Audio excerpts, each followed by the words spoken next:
Perte de cheveux, les bons gestes et astuces faire repousser sa chevelure, selon des expertes.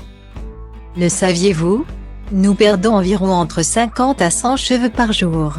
Mais le corps est tellement bien pensé que d'autres poussent pour les remplacer.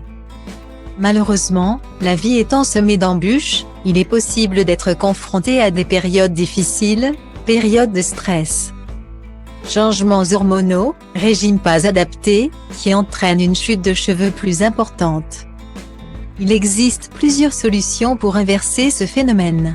Tania Telise, coiffeuse pour Ma Coiffeuse Afro et ambassadrice d'Inercar, ainsi que Valérie Mangeot, directrice médicale des laboratoires dermatologiques du CRE, explique comment relancer la pousse du cheveu. La perte de cheveux est causée par de multiples facteurs, le stress, la fatigue, une carence alimentaire, un traitement médical. Valérie Mangeot partage 5 conseils à mettre en place dès le début d'une chute de cheveux. 1. Troquer ses soins habituels et trop agressifs contre des soins capillaires doux, shampoing. Après shampoing, lotion anti-chute. L'objectif est d'entretenir la bonne santé de votre cuir chevelu, à la source d'une bonne repousse. 2. Apportez la plus grande délicatesse à vos cheveux. Renoncez aux coups de brosse vigoureux et aux coiffures trop serrées qui peuvent à force de traction s'exercer sur le cheveu. Le casser et le faire tomber. Si vous sentez vos cheveux fragilisés, arrêtez aussi les colorations pendant quelque temps. 3. En parallèle, faites régulièrement des massages du cuir chevelu. La dermatologue précise que 2 minutes suffisent pour stimuler l'afflux sanguin vers le cheveu et lui apporter tous les nutriments nécessaires à sa bonne croissance. 4.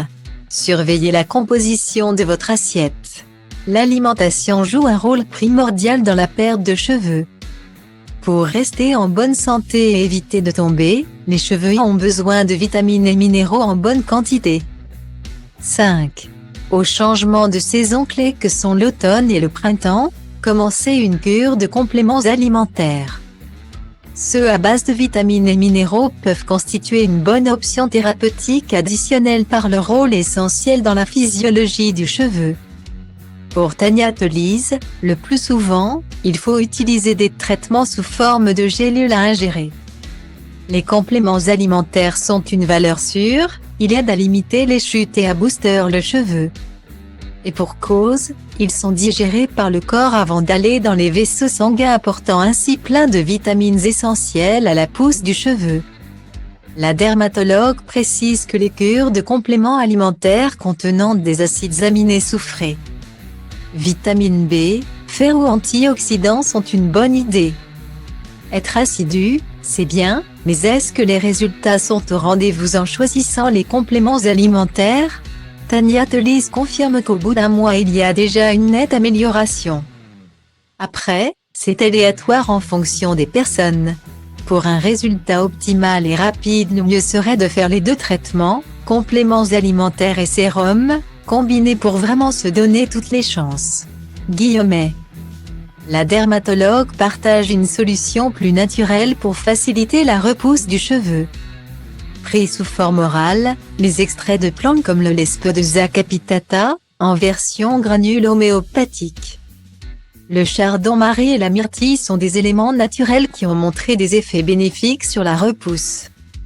En effet, ils régulent le cycle piélaire, qui correspond à la vie d'un cheveu, la phase de pousse, de stagnation puis la chute de cheveux, et ainsi de suite, favorise l'ancrage du bulbe et enfin stimuler la microcirculation.